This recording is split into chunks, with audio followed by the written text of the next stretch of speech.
उन्हाळ्याच्या दिवसात थंडगार आणि स्वादिष्ट काहीतरी खायची इच्छा होते ना. मग आजची ही राजभोग आईस्क्रीम रेसिपी तुमच्यासाठीच आहे. घरच्या घरी कमी साहित्यामध्ये बनणारे हे आईस्क्रीम सर्वांना नक्की आवडेल. चला तर आता वेळ वाया न घालवता रेसिपीला सुरुवात करूयात.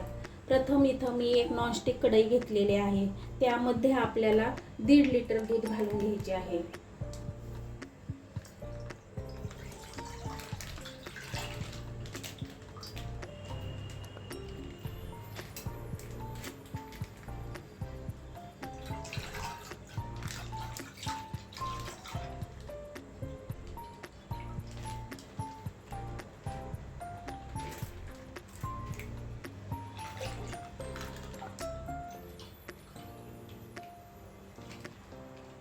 आता गॅस मीडियम फ्लेमवर ठेवून आपण त्याला दुधाला उकळी काढून घेऊयात.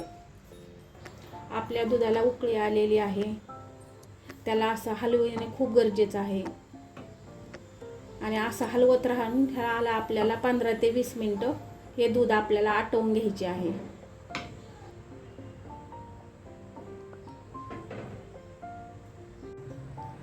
आता इथे मी एक बाउल घेतला आहे. त्या बाउलमध्ये 10 ते 12 बदाम, 10 ते 12 काजू, 2-3 वेलची आणि 10 ते 12 पिस्ते घेतलेले आहे.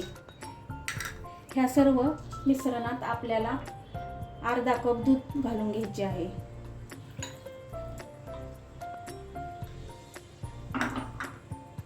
आणि ह्याला चमच्याने चांगले हलवून मिक्स करून घेऊया.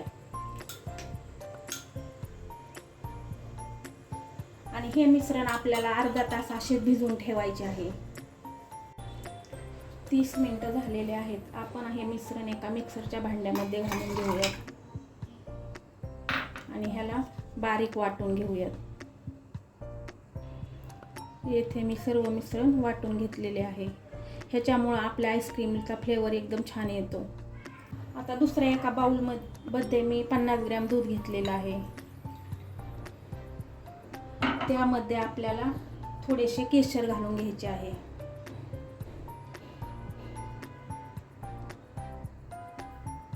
आणि ह्या दुधाला आपल्याला हलक्या हाताने असं हलवून घ्यायचं आहे. हे बघा किती छान कलर आलेला आहे.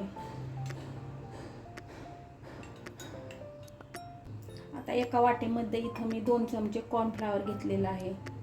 ते घालून घेऊया. आणि त्यामध्ये आपल्याला 50 मिली दूध घालायचं आहे. आणि हे मिश्रण आपल्याला छान हलवून घ्यायचं आहे.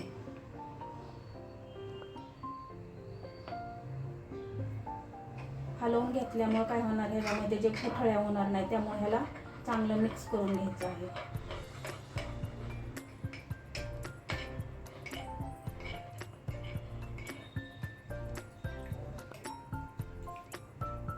आता एका बाउलमध्ये 100 ग्रॅम मिल्क पावडर घ्यायची आहे. त्याला 200 ग्रॅम नॉर्मल दूध घ्यायचे आहे. ते घालून घेऊया. आणि हे मिश्रण आपल्याला चांगले हलवून घ्यायचे आहे. एक गोष्ट चांगली ध्यानात ठेवायची आहे की आपल्याला हे मिक्स करीत असताना किंवा ह्या दूध वापरत असताना गरम दूध वापरायचे नाही. कारण गरम दूध तुम्ही ह्यामध्ये वापरलं तर गुठळ्या तयार होतील. त्यामुळे नॉर्मल दूध वापरून ह्याला चांगलं मिक्स करून घ्यायचं आहे.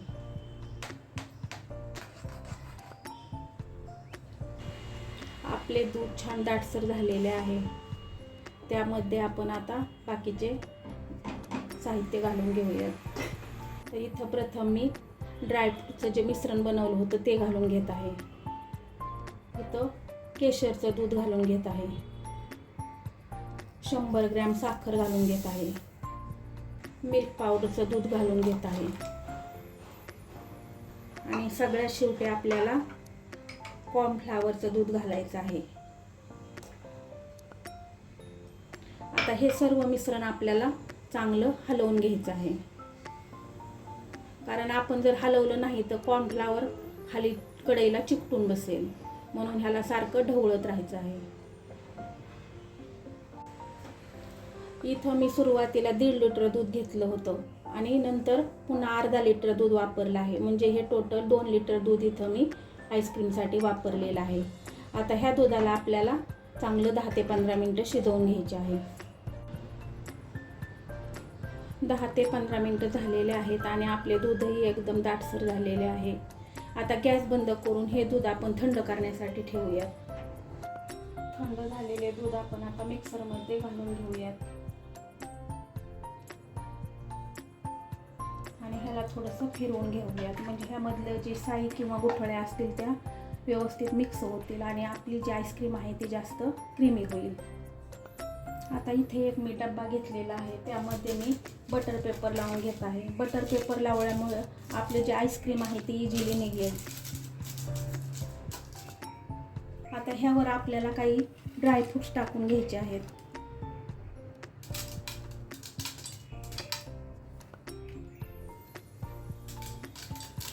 आता ह्यानंतर ह्यावर आपल्याला हे आईस्क्रीमचे मिश्रण टाकून घ्यायचे आहे. आता ह्यामध्ये आणखीन पुन्हा आपल्याला ड्रायफ्रूटचे तुकडे टाकून घ्यायचे आहे, म्हणजे ते सर्व मिश्रणात व्यवस्थित पसरतील. आता ह्यानंतर पुन्हा आपल्याला मिश्रण घालून घ्यायचे आहे. ह्याच्यावर पुन्हा आपल्याला ड्रायफ्रूटचे तुकडे घालून घ्यायचे आहेत.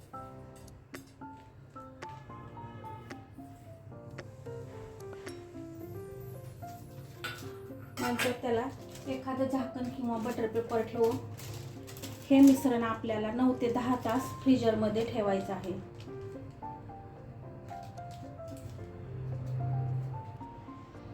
8 ते 9 तासांनी बघा एकदम मार्केट सारखी आईस्क्रीम तयार झालेली आहे. आता ही आईस्क्रीम आपण काढून घेऊयात.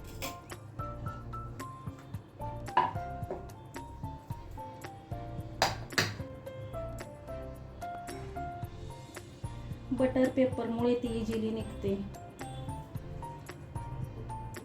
आता ह्याला आपण कटिंग करून सर्व करूया.